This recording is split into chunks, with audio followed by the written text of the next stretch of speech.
Okay hello. तो आज की क्लास में हम लोग बेसिकली देखेंगे कि फिजिक्स कैसे आज के ज़माने में कितनी सही है, टेक्नोलॉजी से उसका क्या रिलेशन है, सोसाइटी से क्या रिलेशन है। ठीक है, तो शुरुआत करते हैं सबसे पहले ये कि reasons behind phenomenal growth of physics in last few centuries. कुछ सेंचुरीज से फिजिक्स की बहुत अच्छी ग्रोथ हुई है। ठीक है, तो इस ग्रोथ का क्या रीजन है, क्या कारण है बेसिकली। ठीक है ना, तो देखो सबसे पहला कारण वो है कि देखो most of the laws of nature can be expressed in mathematical forms. अब ज्यादातर जो भी हमने लॉज बना रखे हैं उसको हम मैथमेटिकल फॉर्म में एक्सप्रेस कर सकते हैं। Most famous E equals to MC square, ये वाली इक्वेशंस तुमने पढ़ी हुई होंगी। तो ये सब लॉज की तरह है और इनको एक्सप्रेस करना बहुत ईजी हो जाता है मैथमेटिकली। अब तुम बोलोगे इसका फायदा क्या है, तो इसका फायदा ये है कि चीजें समझना पढ़ना बहुत आसान हो जाता है। रॉकेट उड़ा रहे हैं, रॉकेट उड़ाते समय भी इक्वेशन की जरूरत है। ठीक है, या फिर कुछ भी बना रहे हैं हर जगह। अब जैसे एक दुकानदार है, छोटा से छोटा दुकानदार भी है ना, जब भी वो हिसाब भी बना रहा है तो भले बहुत कॉम्प्लेक्स नहीं तो बहुत एक सिंपल बट इक्वेशन तो बना ही रहा है, मैथ का इस्तेमाल कर ही रहा है। ठीक है ना, तो होता क्या है कि जो फिजिक्स में जो लॉज बन रहे हैं उनको मैथ में एक्सप्रेस करना ईजी हो जाता है, इजी कर दिया गया। इस वजह से उसकी ग्रोथ बहुत बढ़ गई। समझ में आ गई बात। अब जैसे इसको ऐसे एग्जांपल के तौर पे समझ सकते हो, वही कि तुम्हारे स्कूल में नंबर आते हैं। अब नंबर आते हैं तो बस तुम्हें हमेशा वैसे ये एग्जांपल मैं हमेशा देता हूँ, बट सोचो जैसे वही है कि तुम्हें नंबर दिए, तुम लोग गए PTM में और तुमसे बोल देगा हाँ आपके अच्छे नंबर है, हाँ आपके बुरे नंबर है। मैथमेटिकली बताओ कितने परसेंटेज है, सबको तो उसी को वही जानने में क्या नाम है, उसी को जानने में दिलचस्पी है कि नहीं। तो खैर वही वाली बात है, मैथमेटिकल फॉर्म्स में एक्सप्रेस करना इजी हो जाता है और एक्सप्रेस करा जा सकता है। इसीलिए फिजिक्स की ग्रोथ बहुत अच्छी हो गई है पिछले लास्ट फ्यू सेंचुरीज में। अगला रीजन क्या है, अगला रीजन ये है कि the basic laws of physics are universal. जो सबसे बेसिक लॉज है वो यूनिवर्सल है। इसका मतलब एग्जांपल के तौर पे ग्रेविटेशनल का लॉ है। जो ग्रेविटेशन का लॉ है वो यूनिवर्सल है, जो न्यूटन ने दिया था। अब वो क्या है कि वो यूनिवर्सल है, मतलब पूरे यूनिवर्स में ये लॉ एकदम परफेक्टली क्या करता है, काम करता है। ठीक है, अभी तक जितना हमारी स्टडी है हर जगह ये लॉ एकदम परफेक्टली काम करता है, इसमें कोई गलत नहीं है। ठीक है, तो ये जो लॉ है अब ये कितना परफेक्ट है, हर जगह तुम अप्लाई कर सकते हो। यही वाली बात है, जितने भी लॉज बनाए गए हैं ज्यादातर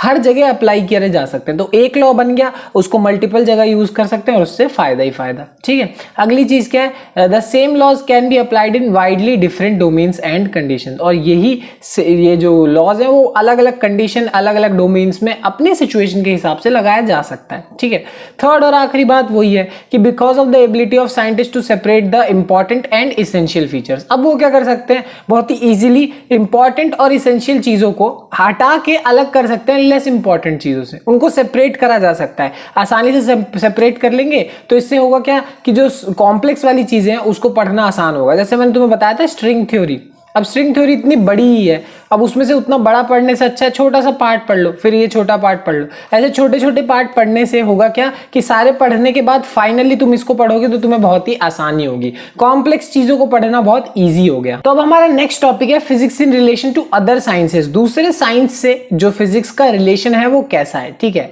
जैसे केमिस्ट्री से उसका क्या रिलेशन है। अब केमिस्ट्री से बेसिकली सिंपल सा, बहुत आराम से तुम समझ सकते हो इस बात को कि देखो हम फिजिक्स में एटम्स मॉलिक्यूल्स भी पढ़ाई करते हैं। अब तुम्हें मैंने बताया था क्वांटम के बारे में। अब क्वांटम के बारे में हमने पढ़ाया था, क्वांटम फिजिक्स भी एक चीज होती है, उसमें हम एटम्स मॉलिक्यूल्स के बारे में पढ़ते हैं। ठीक है, और तुम्हें पता है एटम मॉलिक्यूल के बारे में बेसिकली हम केमिस्ट्री में ही पढ़ते हैं। रेडियो एक्टिविटी, रेडियो एक्टिविटी क्या होता है, कुछ एलिमेंट्स ऐसे होते हैं जो रेडियो एक्टिव होते हैं, उनमें से रेडिएशन निकलती है, इतना समझ लो अभी के लिए। तो ये सब भी हम फिजिक्स में पढ़ते हैं। हम एक्सरेज के बारे में फिजिक्स में पढ़ते हैं और बहुत चीजों के बारे में पढ़ते हैं। तो इन सबको पढ़ने का फायदा क्या होता है, हम इससे ना प्रॉपर्टी जान पाते हैं, किनकी, एलिमेंट्स की प्रॉपर्टी जान पाते हैं। और तुम्हें मालूम ही होगा जैसे ही हमें प्रॉपर्टी पता लगती है हमारे लिए पीरियोडिक टेबल बनाना क्या हो जाता है, बहुत ईजी हो जाता है।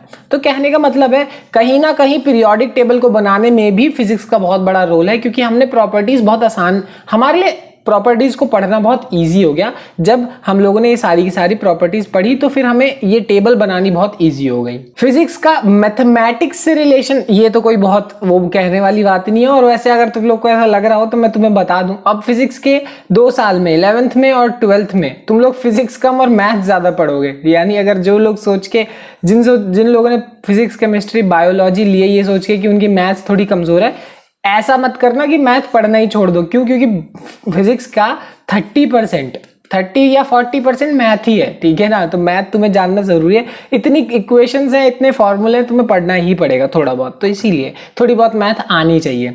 और खैर, और रिलेशन में बेस्ट से बेस्ट चीज मैं तुम्हें बताता हूँ, न्यूटन सर जी जो थे उन्होंने ये सब पढ़ने के लिए क्या चीज बनाई थी, कैलकुलस बनाई थी। मतलब डिफरेंशिएशन, इंटीग्रेशन जो तुम्हारे लाइफ का हिस्सा बन जाएंगे इन 2 सालों में। तो ये सारी चीजें न्यूटन सर जी ने बनाई, जो कि एक्चुअली मैथमेटिकल चीज है, बट न्यूटन सर जी ने बनाई अपने काम के लिए। तो सोचो, फिजिक्स का और मैथ का तो बहुत तगड़ा ही रिलेशन है। अगली चीज है हमारा रिलेशनशिप, मतलब फिजिक्स का relationship biological sciences, basically biology के साथ क्या रिलेशन है।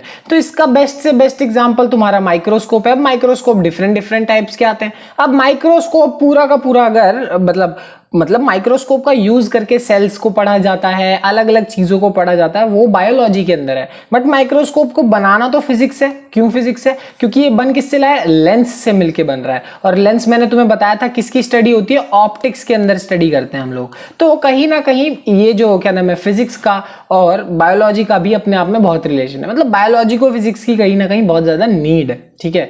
और एग्जांपल्स, एक्सरे का एग्जांपल अभी हमने देखा ही, वो भी एक्सरे डॉक्टर्स यूज करते ही हैं। प्लस मैं तुम्हें एक डिफरेंट एग्जांपल बताता हूँ, एक रेडिएशन थेरेपी करके एक चीज होती है, वो कैंसर को क्योर करने के लिए यूज किया जाता है। देखो 100% सबका क्योर हो जाए ऐसा तो अभी उतना नहीं हुआ है, बट रेडिएशन थेरेपी ऐसा है जिसमें कैंसर को क्योर किया जा सकता है। तो ये भी एक तरीका है। और रेडिएशन के बारे में जैसे मैंने तुम्हें बताया, पढ़ते किसमें, फिजिक्स में ही पढ़ते हैं। अब जो अगली चीज है हमारे पास वो क्या है, फिजिक्स का रिलेशन एस्ट्रोनॉमी के साथ है। अब एस्ट्रोनॉमी बेसिकली क्या होता है, स्पेस की स्टडी, प्लैनेट्स की स्टडी, यूनिवर्स की स्टडी, सन्स की स्टडी, ये जो अलग अलग स्टार्स होते हैं इनकी स्टडी को एस्ट्रोनॉमी एक तरीके से कह सकते हो तुम। अब इसमें भी टेलीस्कोप का यूज तो है ही, तुम्हें पता होगा दुनिया में बहुत बड़े बड़े टेलीस्कोप है। सोचो ये इतना बड़ा सिर्फ एक टेलीस्कोप ही है पढ़ाई करने के लिए, तो इतने बड़े बड़े टेलीस्कोप का यूज किया जाता है। अब टेलीस्कोप का मैं बताया, उसमें लेंस है, लेंस में ऑप्टिक्स है, और वो फिजिक्स ही है। कहने का मतलब यही है। तो एस्ट्रोनॉमी को कहीं ना कहीं नीड है फिजिक्स की, ठीक है। और हमारे पास कुछ अलग अलग तरीके के रेडियो टेलीस्कोप्स भी होते हैं, ठीक है। अब ये वाला जो होता है, ये इसको बहुत ज्यादा यूज किया जाता है किसको पढ़ने के लिए, क्वाजर्स वगैरह को पढ़ने के लिए। अब ये चीज ना तुम्हारे लिए बड़ी मस्त होगी।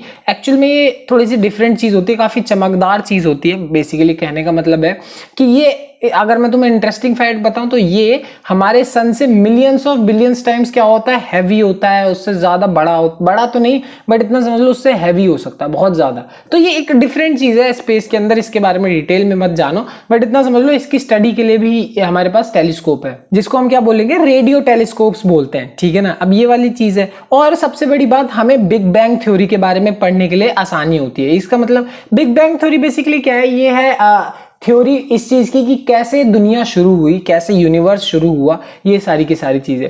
तो बिग बैंग थ्योरी को पढ़ने के लिए भी कहीं ना कहीं फिजिक्स में हेल्प होती है। तो ये सारी बात है। फिजिक्स का और एस्ट्रोनॉमी का भी बहुत तगड़ा रिलेशन है, ये तो साफ साफ तुम्हें नजर आ ही रहा है। क्योंकि एक साइंटिस्ट थे वो डोपलर करके, ठीक है, तो वो उनके बारे में हम पढ़ेंगे आगे इसी क्लास में पढ़ेंगे। उन्होंने एक्चुअली बताया था कि डोपलर इफेक्ट की वजह से हमें पता लगा था कि एक्चुअल में कैसे ये जो बिग बैंग थ्योरी ये शुरू हुई। तो देख सकते हो, फिजिक्स, डोपलर सर जी पूरे फिजिक्स, और फिजिक्स से ही रिलेशन एस्ट्रोनॉमी का आ गया है ना। तो दोनों में अच्छा खासा रिलेशन है। अगली चीज है फिजिक्स का रिलेशन किसके साथ, जियोलॉजी के साथ। अब जियोलॉजी में तुम्हें बता दूं, स्टोन्स वगैरह इन सब चीजों के बारे में जब पढ़ा जाता है, पत्थर वत्थर वगैरह वाली चीजें होती है, इसको बेसिकली जियोलॉजी बोलेंगे। अब देखो एक इसमें कैसे रिलेशन है, जैसे पत्थरों की जो बनावट है, एक तरीके से क्रिस्टल स्ट्रक्चर है, ये हम बहुत अच्छे से जान सकते हैं। एक थ्योरी बोलते हैं उसको, डिफ्रैक्शन थ्योरी। मतलब ये चीज तुम पढ़ने वाले हो 12th क्लास में, है कि नहीं। तो डिफ्रैक्शन थ्योरी से हमें पता लगता है कि कैसे जो क्या नाम है, ये जो स्ट्रक्चर है वगैरह वगैरह, ये कैसे एक पत्थर का स्ट्रक्चर बनता है, ठीक है ना। ये वाली बात है। अब पढ़ फिजिक्स में रहा है, काम जियोलॉजी में आ रहा है। अगली चीज हमारे पास क्या है, रेडियो एक्टिविटी। अब रेडियो एक्टिविटी का तो बहुत रोल है। रेडियो एक्टिविटी से हमें ये पता लगता है कि जो स्टोन वगैरह होते हैं इनकी एज कितनी होती है, कितने सालों पुराने होते हैं। अगर रेडियो एक्टिविटी की स्टडी करोगे तो उससे तुम्हें इसको पढ़ने में आसानी होगी। तो वही है, रेडियो एक्टिविटी फिर से फिजिक्स में पढ़ रहे हैं, काम जियोलॉजी में आ रहा है। अब अगली जो चीज है उसको हम बोलते हैं रिलेशनशिप विद सिस्मोलॉजी। अब बेसिकली ये है क्या, ये जब हम अर्थक्वेक वगैरह की पढ़ाई करते हैं तो उसको सिस्मोलॉजी बोला जाता है। अब इसमें कैसे मदद आती है, तुम फिजिक्स में कहीं ना कहीं अर्थ के क्रस्ट वगैरह के बारे में पढ़ते ही हो कि अर्थ का क्रस्ट कैसे मूव करता है, कैसे कैसे चीजें अंदर होती हैं। तो ये सारी चीजें हम फिजिक्स में पढ़ते हैं, और यही चीज हमें मदद करती है ये प्रिडिक्ट करने में कि अर्थक्वेक वगैरह कैसे आएगा। वही कहने का मतलब है। देखो सोचो, अर्थ की क्रस्ट की स्टडी, वो कैसे मूव करते हैं, उसके जो क्या नाम है अंदर वो है, वो कैसे मूव कर रहा है, ये सारी की सारी चीजें हमने पढ़ी और ये चीज हमें मदद करती है। देखो 100% एक्यूरेसी नहीं है अभी भी कि अर्थक्वेक इतने अच्छे से प्रेडिक्ट हो जाए, बट हाँ बहुत हद तक हेल्प होती है अर्थक्वेक्स को स्टडी करने में, अर्थक्वेक्स को पढ़ने में। रिक्टर स्केल वगैरह वगैरह तुमने सुना ही होगा, वो भी कहीं ना कहीं फिजिक्स से रिलेशन में ही है। वो नापते हैं ना कि अर्थक्वेक कितना ज्यादा खतरनाक था या कितना उसका लेवल था, वो वाली बातें, ये सारी बातें भी फिजिक्स से रिलेशन में ही है। अब अगली चीज हमारे पास क्या है, मतलब अगली और आखिरी चीज जिसको हम बोलेंगे मीटियोरोलॉजी, जिसमें हम लोग पढ़ते हैं कि वेदर वगैरह कैसा होने वाला है। अब इस चीज को हम कैसे पढ़ सकते हैं, हम लोग अगर प्रेशर पढ़ें, अगर हमें प्रेशर समझ में आने लगे कि जो एटमॉस्फेयर में प्रेशर वगैरह कैसे होता है, या फिर हम टेम्परेचर के बारे में स्टडी करें कि टेम्परेचर कैसे होता है, तो जब इन चीजों को स्टडी करते हैं जो कि हम फिजिक्स में करते हैं, तो इनको करने के बाद हमें वेदर को फोरकास्ट करने में बड़ी आसानी होती है।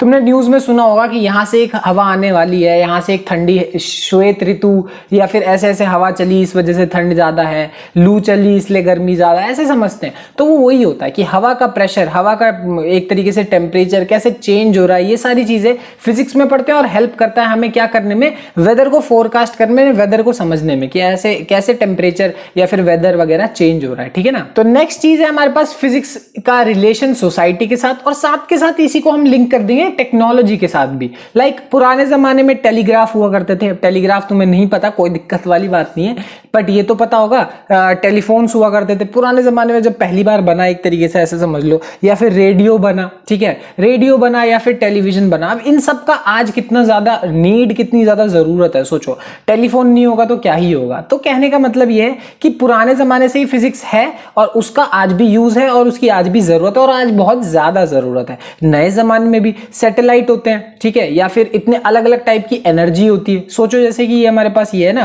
कि हम एनर्जी मतलब क्या नाम है, बिजली बनाने के लिए अलग अलग तरीके यूज करते हैं, wind energy, solar panel, tidal energy वगैरह वगैरह, अलग अलग चीजों का इस्तेमाल करते हैं। तो ये वाली सारी की सारी चीजें अब, और या फिर न्यूक्लियर एनर्जी को अभी हम यूज करते हैं। न्यूक्लियर एनर्जी बेसिकली क्या होता है, ये न्यूक्लियर पावर प्लांट्स होते हैं।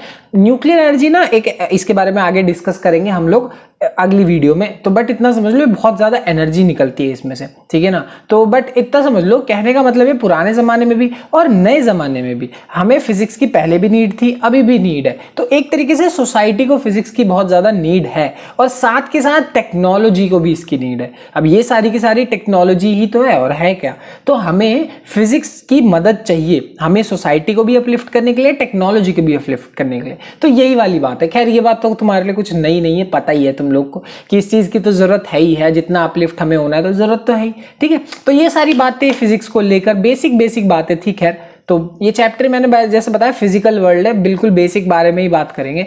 एग्जाम में नहीं आता, बट ऐसा नहीं है कि जरूरी नहीं है, चीजें जानना जरूरी होता है, सब चीजें, ठीक है। चलो मिलते हैं अगली वीडियो में, बाय बाय।